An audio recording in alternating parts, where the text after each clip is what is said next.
Sa gitna ng mabilis na pagbabago sa mundo, nananatili ang ating misyon, ang ibahagi ang mensahe ng hindi nagmamaliw na pag-ibig ni Hesukristo para sa lahat.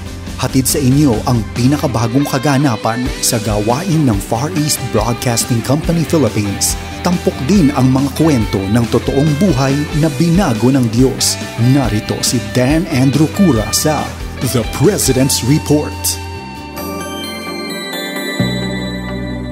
Bago pa man ang pandemyang ito, abay gumagamit na po tayo ng mga kagamitan natin o mga tools tulad ng video conferencing at social media. Abay ito po'y nagdala ng malaking pagbabago po sa paraan ng ating pakikipag-ugnayan sa isa't isa. Ngunit sa panahon natin ngayon ng pandemya, abay lalo pang naging lubhang kailangan ang mga applications na ito para tayo ay makapag-ugnayan, lalo na nga't kailangan natin ng physical distancing o yung paglalayo-layo sa isa't isa.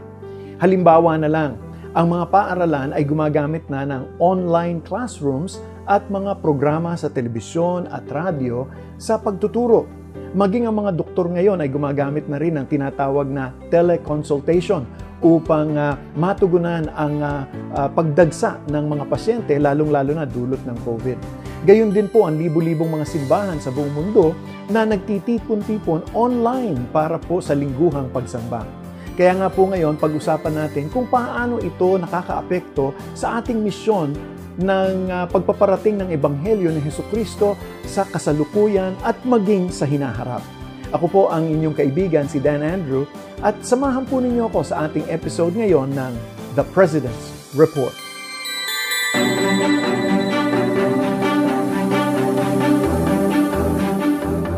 Mula pa noong 1948, ang Far East Broadcasting Company ay nagsasahimpapawid ng mabuting balita ni Hesukristo sa pamamagitan ng radyo. At ang tagline ng DZAS noon ay Airwaves of Salvation. Sa panahon ng aming pagsisimula, ang radyo ang pinakabago at pinakamalakas na paraan ng komunikasyon dahil mabilis nitong naihahatid ang mensahe kahit na sa mga malalayong lugar. Makalipas ang maraming taon ay nangibabaw naman ang telebisyon at kalaunan ay nabuo rin ang teknolohiya ng internet at ng mga mobile devices. Ngunit marami pa rin ang gumagamit ng radyo.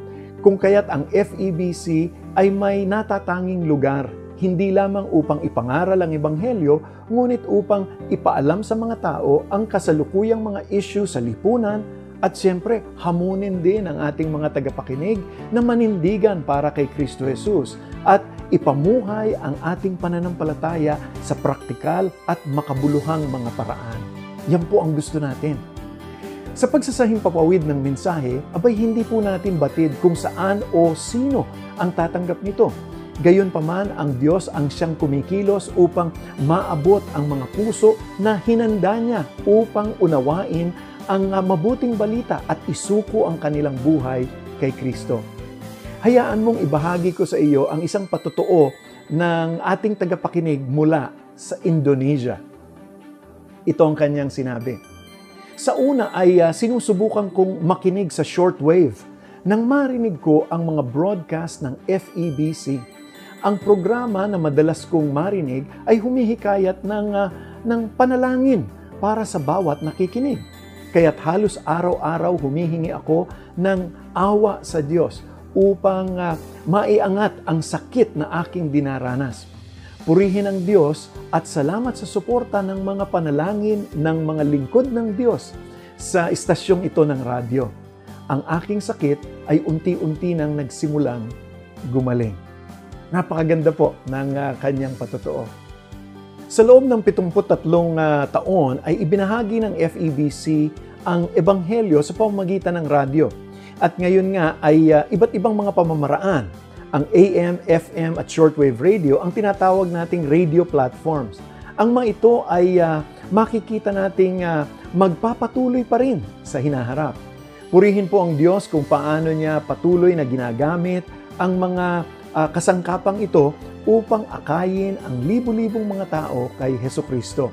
Lalo na po sa mga lugar na walang mga pastor at walang mga simbahan na makatutulong sa kanilang lumagong espiritual. Sa pagtanaw natin sa marami pang taon ng pagpapahayag ng Ebanghelyo, ay pinanghahawakan po natin ang mensahe na matatagpuan po natin sa pangalawang Korinto, Kabanatang 4, talatang 13 hanggang 17. Ito po ang sinasabi. Ganoon din ang aming ginagawa. Sumasampalataya kami, kaya nagsasalita kami, sapagkat alam namin na ang Diyos na muling bumuhay sa Panginoong Hesus, ang siya ring bubuhay sa amin, tulad ng ginawa niya kay Hesus. At dadalhin niya tayong lahat sa kanyang piling. Ang lahat ng paghihirap namin ay para sa inyong ikabubuti, para lalo pang dumami ang tumanggap ng biyaya ng Diyos. At habang dumadami ang tumatanggap ng biyaya ng Diyos, dumarami rin ang nagpapasalamat sa Kanya.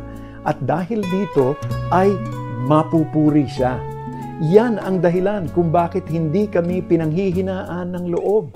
Kahit na unti-unting humihina ang aming katawan, patuloy namang lumalakas ang aming spirito. Sapagkat ang mga paghihirap na dinaranas namin sa mundong ito ay panandalian lamang at hindi namang gaanong mabigat. At dahil sa aming mga paghihirap ay may hinahandang gantimpala ang Diyos para sa amin na mananatili magpakailanman at hinding-hindi mapapantayan. Nako, bago po ako magpaalam, nais kitang anyayahan na samahan kaming ipagdiwang ang ating ika-73 anniversary ng FEBC sa darating na June 5, Sabado.